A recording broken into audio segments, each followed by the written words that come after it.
is a kind of deferral. We see there's a problem with fossil fuels. There's a desire for green energy transition. This leads to then more extraction at the seafloor, which is a different kind of catastrophe, or I guess displacement of one catastrophe onto another. The emerging microbes, so not microbes per se, but their emergence, they are beyond microscopic. We're dealing not just with the microscopic microbe, but you're dealing with its unknown future horizon. Hello, everyone. My name is Lisa Yin Han. I'm an assistant professor of media studies at Pitzer College, and I'll be talking about my book today, Deepwater Alchemy: Extractive Mediation and the Taming of the Seafloor. The book examines the relationship between historical and emergent media operations in the deep ocean, and their relationship to extractive industry in particular. So I'm interested in the production of the seafloor, specifically as a frontier space and a space of profit, and how media technologies ranging from underwater video to sensor networks have contributed to producing the ocean floor in this way. That work is situated at the intersections of critical media studies, science and technology studies, and in the environmental humanities. And in general, I think a lot about how we mediate water and aquatic spaces in my work. I'm thrilled to be here today on the University of Minnesota Press podcast in conversation with Gloria Chansuk Kim, whose book Microbial Resolution: Visualization and Security in the War Against Emerging Microbes was also recently published by the press. Hey, Lisa, thanks so much for that introduction. I'm so happy to be here in conversation with you. Hi, I'm Gloria Chansuk Kim. I'm a scholar of visual culture and media studies working across the environmental and medical humanities, computation and culture, infrastructure, and science and technology studies. So, in my work, I'm interested in the cultural and historical implications of scientific and technological developments as they interact with the epistemological and political stakes of vision in the 21st century. I'm the author, as Lisa said, of Microbial Resolution. In that book, I chart the US led war on the emerging microbe to show how the not yet existing futures of microbes were transformed into objects of global science and security. I develop a theory of microbial resolution in the book to analyze this complex problematic that arises in that effort. So it's this problem of how do you coax something not just unknown, but unknowable into view? So there are a lot of paradoxes and irreconcilabilities inherent in that project, and I'm interested in the ways that those tensions animate 21st century epistemologies, aesthetics, and ecologies. I'm so glad to be in conversation with you, Lisa. And I'm really excited to ask you this first question as a just kind of way to, I guess, dip our toe in the water. I'm sorry about that pun, and it was intended. I was struck by your book. In reading it, I was very much aware of your book coming up as this new volume in the ocean humanities. And I was interested in the ways that you work in the ocean humanities, but your book goes directly to the seafloor.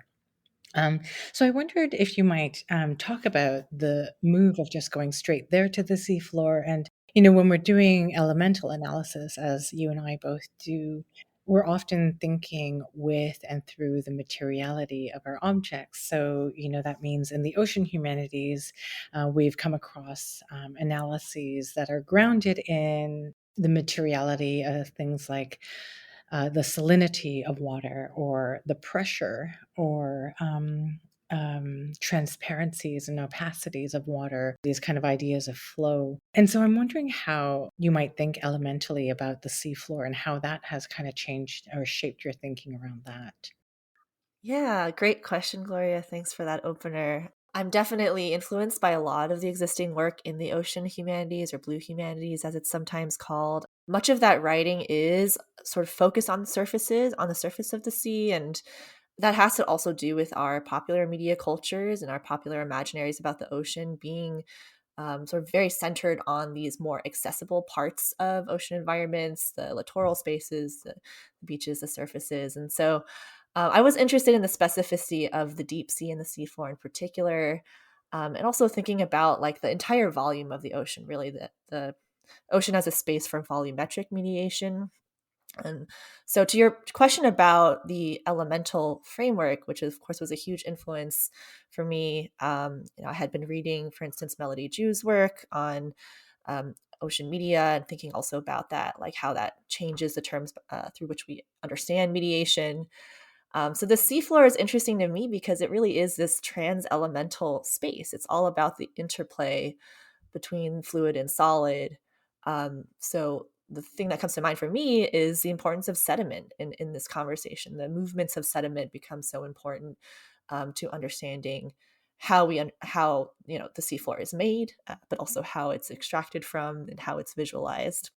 Building off of that question, I'd love to kind of throw that back to you and ask you how you came to your book topic. So, was there something in your personal experiences, things that you were studying, or just living through in particular that led you to want to write about this? And what might your initial entry point have been into the book?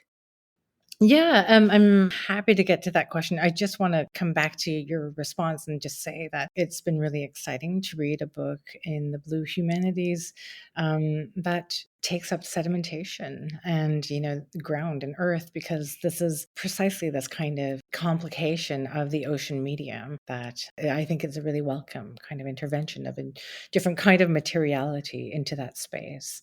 As for your question to me about how I came to my book, so I've been asked this all the time. I think I get asked this a lot, and my response changes all the time. Part of it that is that it's kind of come together in ebbs and flows and bits and pieces. But there is one thing that I can point to that was a kind of defining moment when I knew that this project was kind of starting, or some part of me did. So I had always been interested in scientific problems of knowledge and visualization, and um, you know, I happened to stumble across a online ad in the online version of the New York Times for the Deadly Migration documentary that I talk about in chapter one. So it's a 7 minute long, for those of you who haven't heard it or seen it, it's a 7 minute long documentary by IBM about the futures of avian flu and how we need to prepare for these unknown futures today. Encountered it in this clickable banner as I was reading the New York Times, and I also discovered that it was the kind of mandatory commercial content that one would receive on select American Airlines flights within a particular period of time. And um, so when I watched this commercial, or this, documentary slash commercial, it was hitting all of my buttons. It had this whole kind of scientific knowledge problem that I was interested in prior to this, working on disease and bodies. But this was a very different kind of space, and it picked up all of my interests in computation, in planetary management systems, in future casting, and governing through a weird kind of affective formation. So that's how it started. As I was thinking about that, what the experience, and thinking about and writing about that experience of watching this documentary on an airplane. So the narrative starts off with an airplane as this kind of carrier of a global future pandemic. So I'm thinking about that and this kind of materiality of communication, and then I was also thinking about, the experience of picking up a newspaper. I encountered this on the New York Times. It had me thinking about place and doing this research, and how the research that we do kind of inflects the ways that we live and move as bodies in space. I had a question that I wanted to kind of think and toss around with you. This is really a question about place and writing. When we're writing anything, and especially when we're writing books, we are so deeply immersed in it, and our entire field of existence is blotted out by that research and where we need to be mentally in order to be in that space. So I was curious about your research into the seafloor, into the ocean more generally, and your various ways of being in relation to that as a land animal. So I'm thinking here of the way that, let's say, Bouch writes about this experience of coming out of a movie theater, right? Coming out of this dark, enveloping space and having to kind of resituate in the world outside of it, or the way that, let's say, Celina Osuna, who writes about desert humanities, decided that they wanted to write about the desert in part through an experience of being estranged from desert climates. And so I was wondering if you could talk about this kind of transition from writing about the ocean to being this kind of land based animal, but especially someone who lived in the context of, Colorado, landlocked, but then also, developing part of this work in Arizona, where you're in the desert, and then in Santa Barbara, right by the ocean.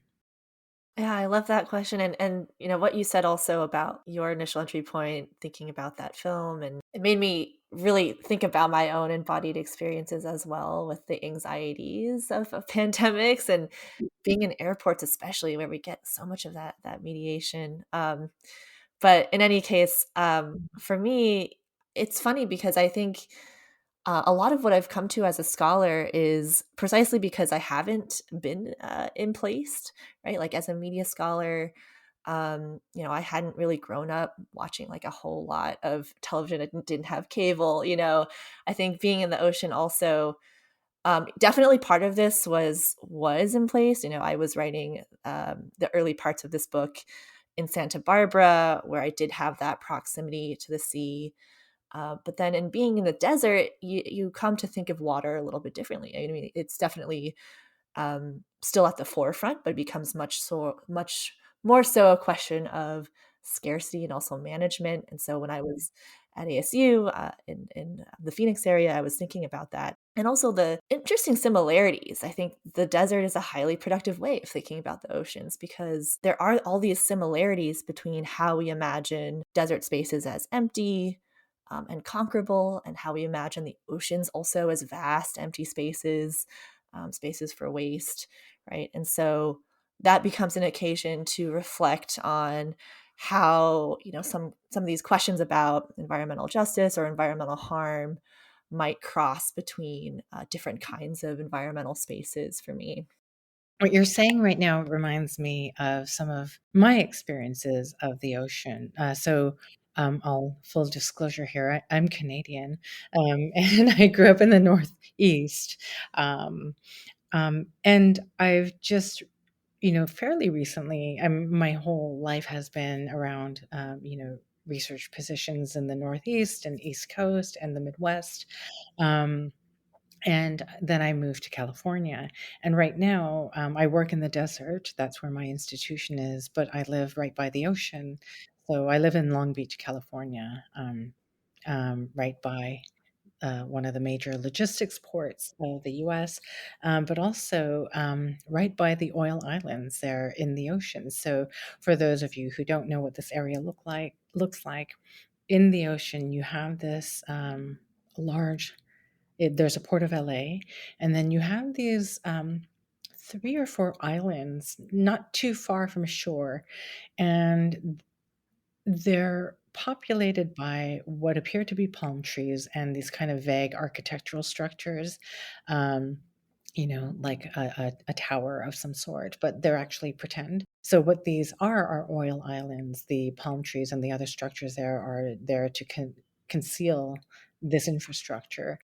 My orientation to the ocean, since I moved to California, and my awareness of its not emptiness, but its very fullness and how active it is, and of the kinds of things that happen in it, are all these effects of surfacing. So whether they be these kind of bizarre structures of the oil islands, where trees are not trees and buildings are not buildings, but are oil, or even just kind of um, walking along the shore with my dog, where you mentioned this in a kind of small moment in your book, where there are little dots of tar that get stuck to my feet and my dog's feet.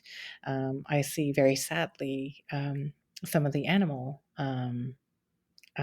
deaths that occur, I think, in part through some of the sounding experiments that you're talking about. So once in a while, I do see a dolphin that has died from what appears to be a sonic blast.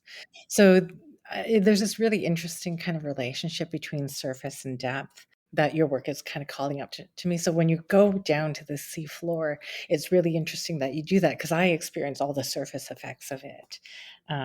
Yeah, I wondered if you might want to think about that kind of relationship. I think that's a super interesting question, and I like that you use the word surfacing too. It reminds me of, actually Nicole Starosielski's work. I think she had a digital project called Surfacing, and her critical orientation towards, like, surfacing fiber optic infrastructures in the ocean.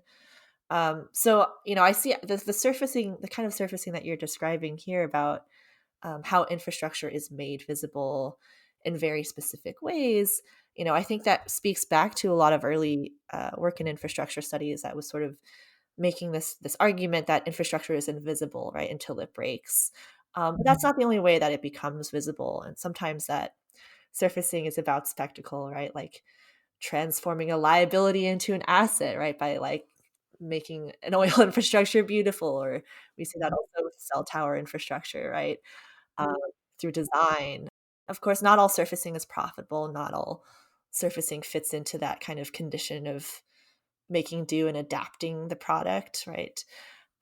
So there's so much there in terms of, I think, what we can engage with in regards to the idea of like what it means to surface something. And that, I think, leads me to a question about you and your own orientations towards infrastructure and what that makes visible. I mean, I'm thinking in particular about your discussions about, particularly at the end of the book, around standardization, and I guess sort of these larger conceptual as well as physical infrastructures around microbial emergence. So, yeah, what was important to you about like critically examining infrastructure or things like standard setting?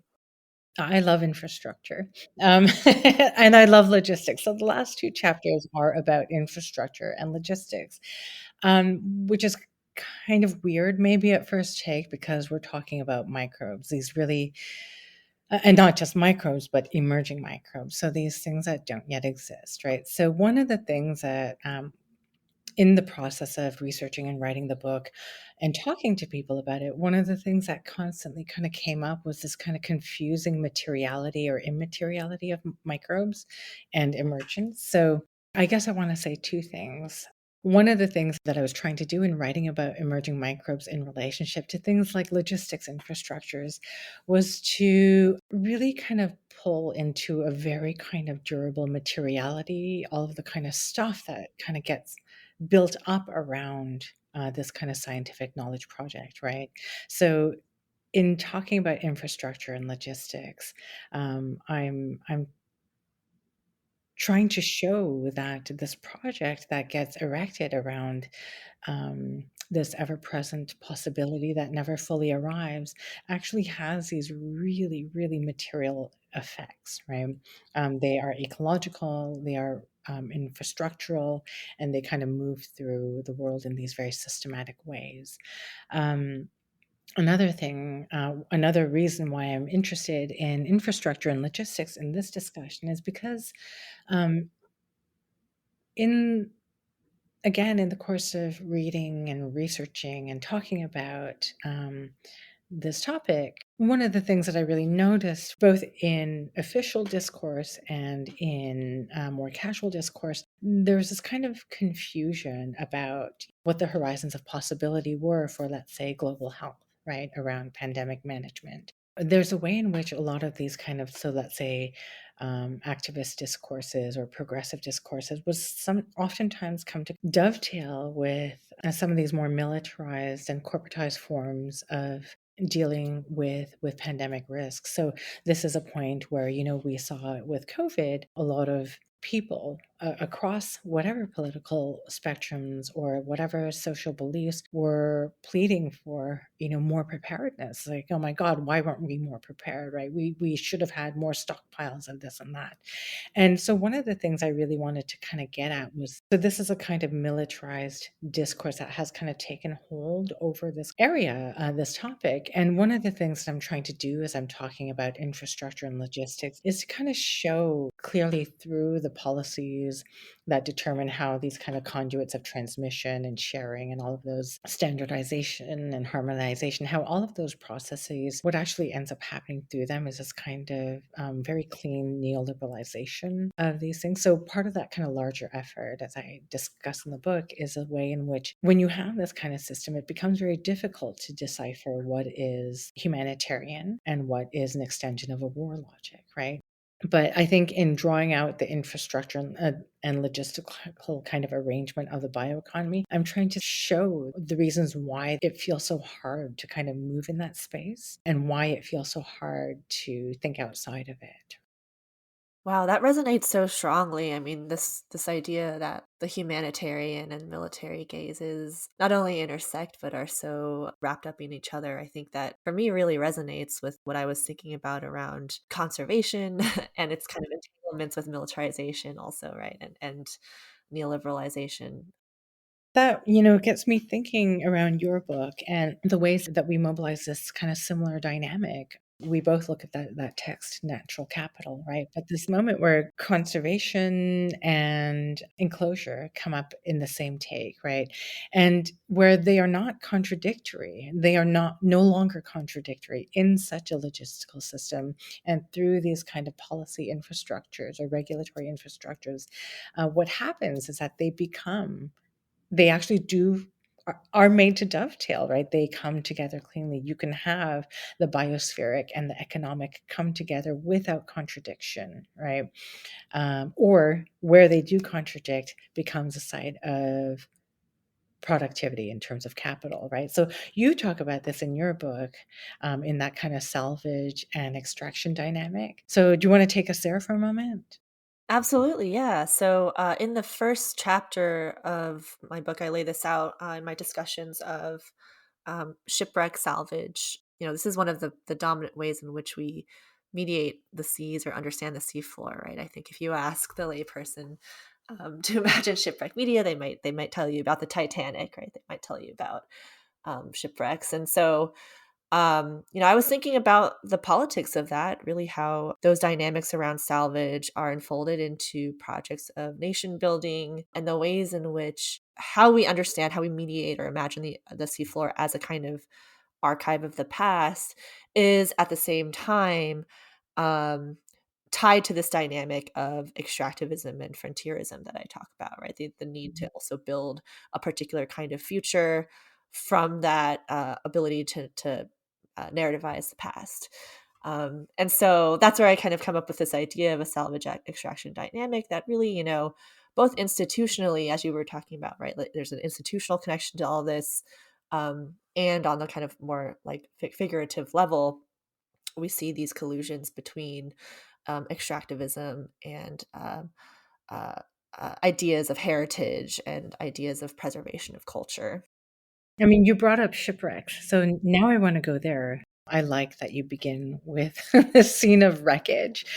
So your book starts with shipwrecks, and then you open your narrative of extraction from that and through it, right? So I'm always interested in these kind of narratives of failure and how they might structure the ways that we think about how they might structure certain projects. So it's inherent in my work certainly, and we can talk about that later. But I was wondering, are there other ways in which failure, because of the ocean and because of what it does and how it acts, is present as a kind of fundamental dynamic in your work? So maybe just to clarify the question, I'll let you know where I'm coming from a little bit. So, I'm thinking of work that is looking at the desert and all of the things that its elemental conditions disallow, like, it distorts, it bleaches. So it has this kind of negative, I guess, mediation, to use Dewey's term.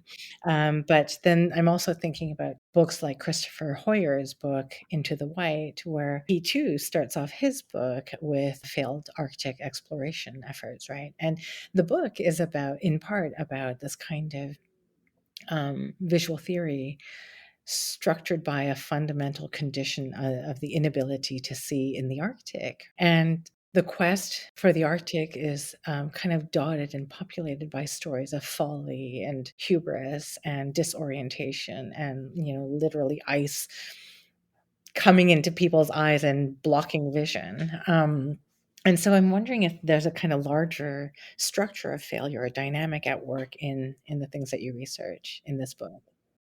Absolutely. That's such an important question, I think. I feel like it's failure, but it's not just failure in itself, but the risk of failure, the idea of possible failure, and risk taking. That is a huge aspect of what I'm looking at. And so, yeah, the threat of, I think, the ocean as a risky space has informed ocean media from the very beginning, right? Even our very conceptions of risk and is tied to early ideas of insurance as they emerged in the maritime space, right? Through trade, through this idea that you would need to secure something in case, right?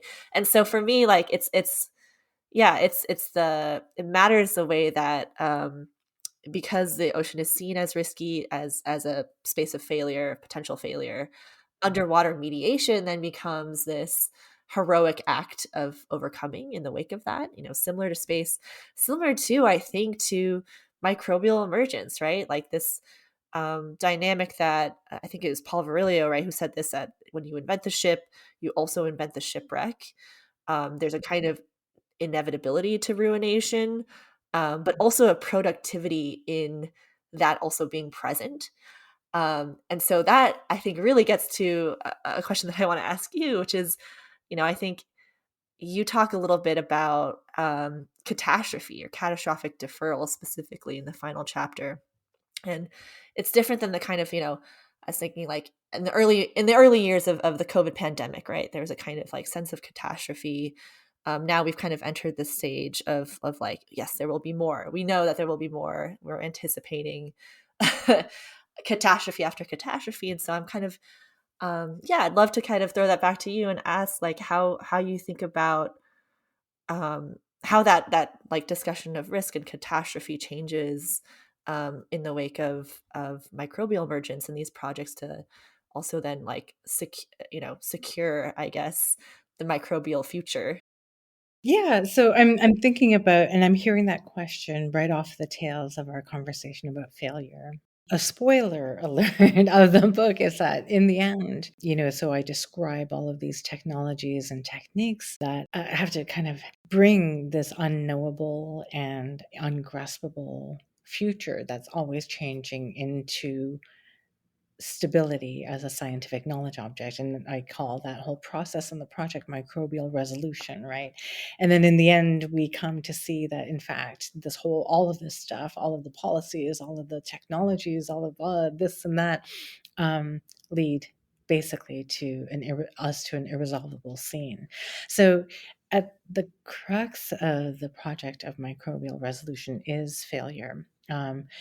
And it is not this thing that is to be failure is not this thing that is now to be overcome, but it the project of microbial resolution actually inheres in that failure. It is because it fails, because our pandemic projections never really kind of hit the right mark, that this project must continue, right? It's because the next one will always come, so it's not that COVID came, right? But we are living in this kind of extended and indeterminate kind of, I hesitate to call it an afterlife, but just this kind of long and vague shadow of it because it's still here.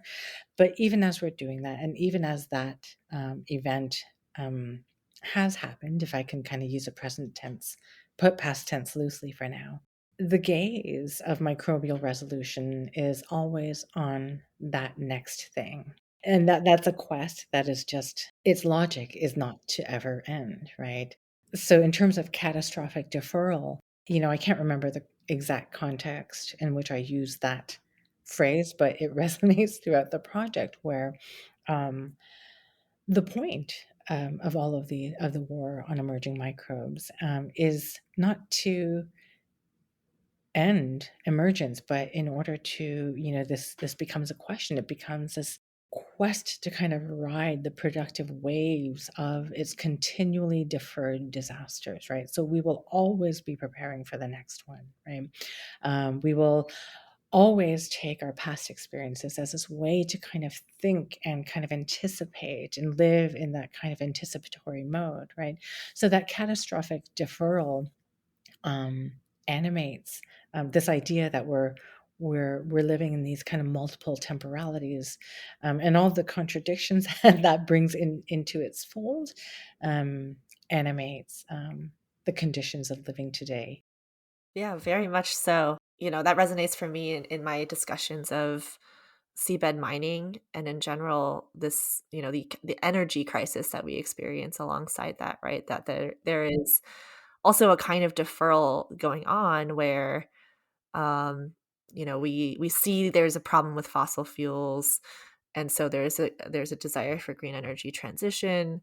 This leads to then more extraction at the seafloor, which is a different kind of catastrophe, or it's a deferral, but it's also a kind of I guess displacement of one catastrophe onto another. And so maybe those dynamics of deferral and displacement also kind of go together. And I think it's so interesting that there is that dual temporality to it, right? That it's both deferral and delay and preemption and precaution and thinking ahead. And so I see maybe possible connections then, right, between how we can temporally orient ourselves to both our projects and to these questions of catastrophe, of risk and ruination, etc. Yeah, I mean, this is a really broad and kind of unformed question, but I'll just talk for a minute because you're making me think about another point of overlap or another area of overlap. And that happens to this kind of um, beautiful and weird temporality, both of emerging microbes, but also of the stuff that you're describing in the seabed. When I'm thinking about the temporality of emerging microbes, I'm thinking about this really weird, complex interplay that enfolds the past, that and the future, this kind of endless future, and this kind of continuous catastrophic deferral, right? So this is all enfolded in the entity of emergence, right? Where present day living is reformatted within that temporality. There's this really weird and confusing and disorienting temporal orientation that comes with emerging microbes. When I was reading your chapter on plumes, I also am interested in plumes, but I've been watching, all of those slow motion animations and calculations and, algorithmic kind of crunching of sneezing and coughing plumes. I was really interested in your discussion there about plumes and the kinds of knowledge practices that need to kind of surface or come up around making these weird formations knowable, right? So I wondered if you could talk about that. 100%. Yeah, the plume was such an interesting figure for me, largely in part because of the difficulty of it's the project of capturing a body in motion, a body that is always changing. I found a lot of inspiration from Andrea Ballestero's discussions of concentration and the way that we make concentration visible and how that also is connected to these anxieties about the invisible. But then also the research itself was interesting to me, the way that people used markers and dyes and state of the art sensors to really try to achieve this aesthetic of containment and control. I think that really brought to mind some of the existing regimes of surveillance that we have in other kinds of social spaces, in spaces of mobility in particular. And so, like, the connection to the temporality discussion is interesting because it's all about that real time tracking, right? It's the desire for real time, and we see that like time is a kind of frontier as well. Maybe it's not just terra incognita, but also like a tempest incognita or something along those Just lines. a churning pot. Yes. I was thinking, I mean, one way that I think about plumes, and it's been really helpful for me to kind of complicate, when you're talking about plumes, I'm thinking of all of these things that are unsettled from the seabed, right? And then put into this, plume as this really turbulent force, right?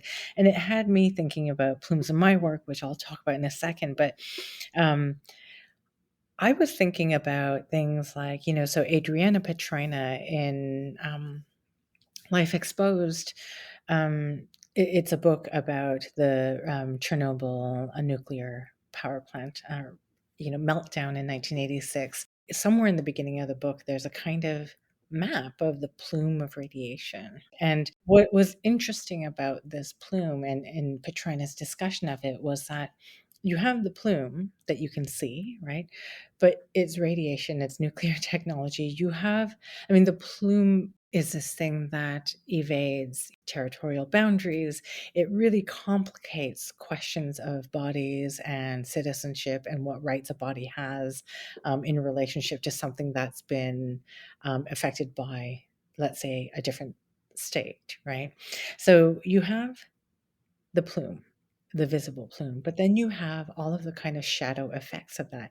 You have it through space, so there's a plume you can see.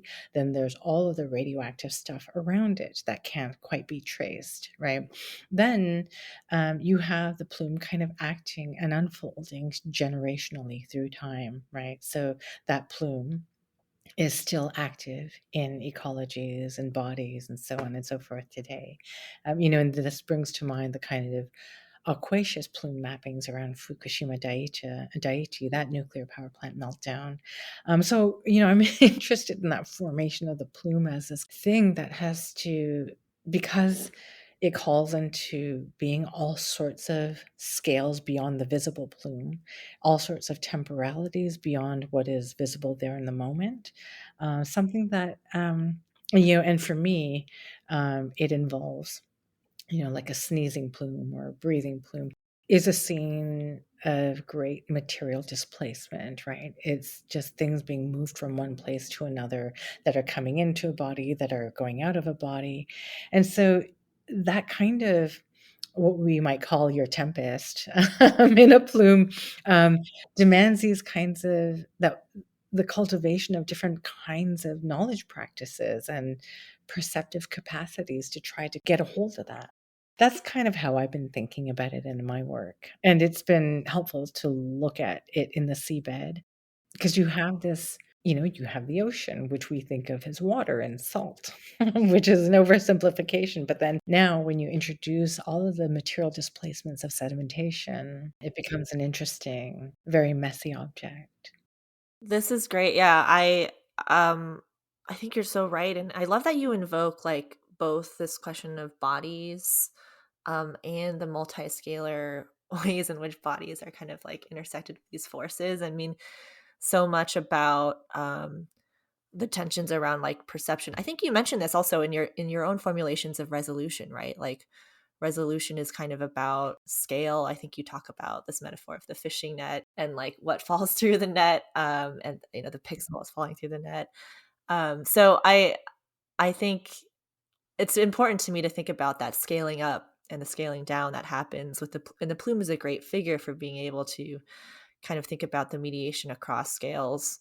For me, definitely it's tied to a kind of fear of like mobilities or inability to see at certain scales. I could definitely see that with microbes, right? There's that project of both needing to perceive the like imperceptibly tiny while also understanding it as global, right? That you talk about the planetary macro biopolitics and those dynamics that come with the larger scale mediations.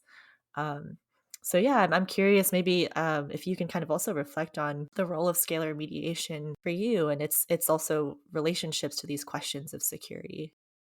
Okay, yeah, let's see. So, um, the scalar mediations of microbes, so we have that formulation by Latour that, the presence of the microbe permits basically the hygienicist right to be everywhere in social relations, right?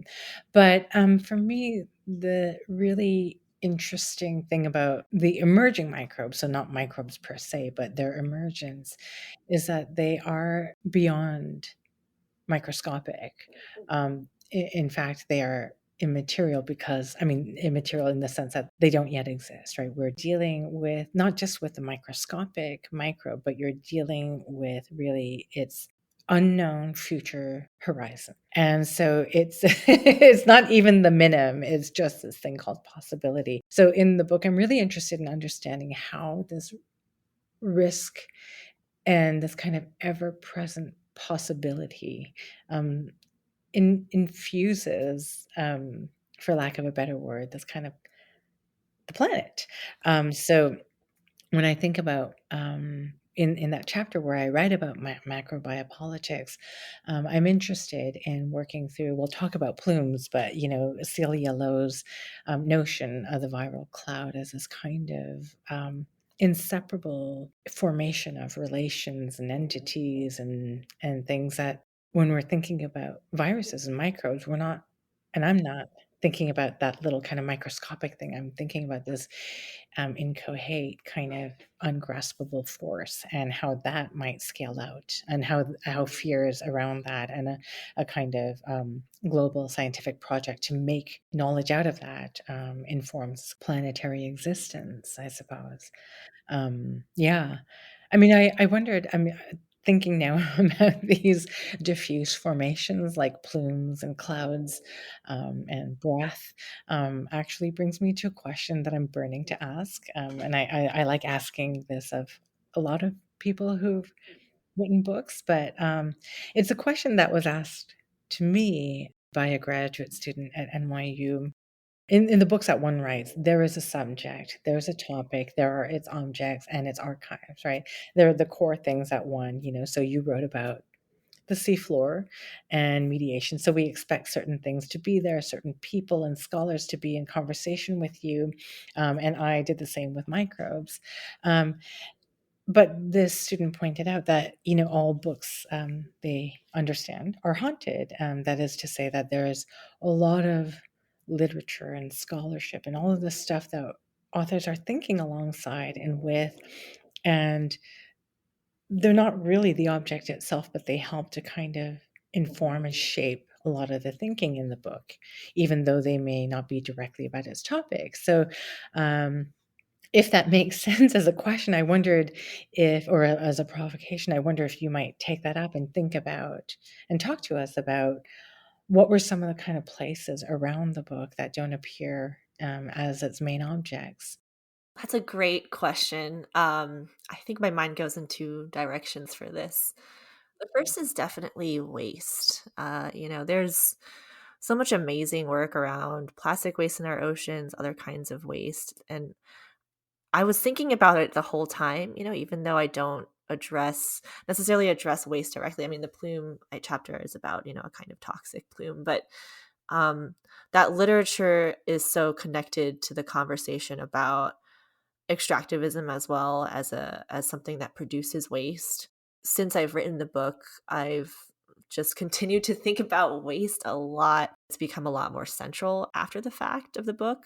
And also, I have to say microbes as well. One of the first books that I read about the oceans in this kind of field was Stefan Helmreich's Alien Ocean, which probably features, marine microbes. And even when I kind of think about my own like entry points into academia, when I was a kid, my dad was a microbial researcher. I spent a lot of time in front of a microscope, like looking at these microscopic organisms. And so in a way, like that also informed my interest in scientific vision in a much deeper sense. Yeah, I'm very interested in those questions of scale, waste, animal labor is also something that I've taken up, and that's something that, I was super interested to read, in your book when you were kind of talking about flightways and tracking animals and how sentinels also become an important proxy for you in microbial resolution. So thinking about waste, there's so much great work now on, the economies of waste and how value is and productivity is directly tied to this special moment in this discourse of waste and bodily waste, earthly waste. As I was thinking, you brought up Stefan Helmreich's book, and that was one of the books that came up when this student asked me this question, and it was such a great question because it really clarified for me at a point where I was just kind of finishing things off. All of our books are about something, and then they're about something as well. And so, I had done a lot of research in microbes. Neither of my parents were microbiologists, and so I did a lot of that research on my own. And there are sections on microbes that I actually just took out of the book because I realized well, first, it's all about this war on the microbe, and microbial resolution is about not the microbe itself, but it's about its absence and the profound kind of penumbra of things that come up around it. Like, you know how in the beginning of your book you describe that character who tries to fill in that void, right? So, in a similar kind of way for me, the absence of the microbe was important. And what I wanted to show, going back to your infrastructure question, is all of this stuff that has to come around to kind of block in the shape of that kind of future horizon. When I was asked this question, it forced me to just embrace something that I had been kind of denying.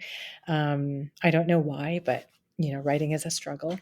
But I thought, well, the stuff that I read when I'm not writing and where I get really excited about the stuff that I'm doing is about the ocean, it's about outer space, it's about the Arctic, it's about deserts, it's about all of these kind of extreme conditions in which catastrophe is close at hand, in these places where that pose challenges to comfortable modes of perception and orientation. But also, scientific knowledge in these places is perpetually this quest of edging onto whatever that kind of movable horizon of the future is going to be, right? So there's a space between the unknown and this pursuit of it that was really exciting for me. I mean, you talk about Hamilton Patterson's book, Seven Tenths.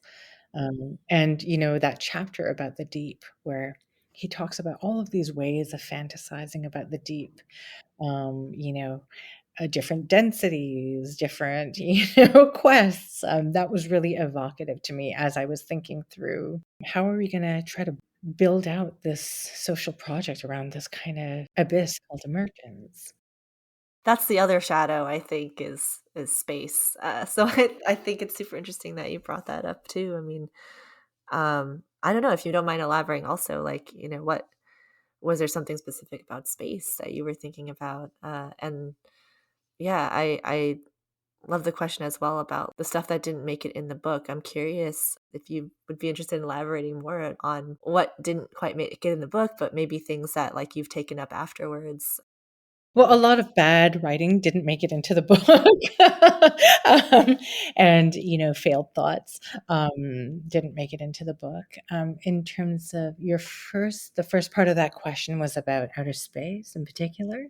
The features of outer space that really speak to me in this work are, these weird, disorienting, inhuman experiences of time and scale that occur when one is out of space. I was listening to I won't even try to recreate it because I'll sound like I'm bananas, but I was listening to a space scientist, someone whose job it is to go up and repair space, some of these satellite pieces. And this person was talking about being up in space and repairing this one arm of something and watching the sun kind of move around the planet a few times, like it moving between dark and light very quickly.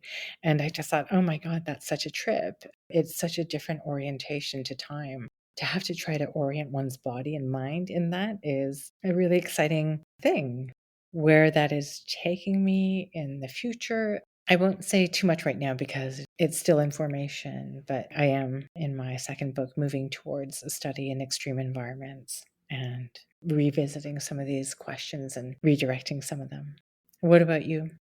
I've been thinking about living waste, so the kinds of organisms that crop up on infrastructures that we don't want to be there, that we call biofoul, and also like the ways in which waste becomes part of our understanding of ecology, thinking about how we intervene into those ecologies by, for instance, like we're thinking about microbes eating waste, right? Or also my case study specifically was looking at drones and cleanup and the post-natural vision of like using technologies to clean up the ocean en masse, and how that in some ways is another kind of, to use your term, a catastrophic deferral that is happening around our oceans. So yeah, those questions of like living waste and waste have become much more central to what I think will be my next book project, but that's definitely still in the works too.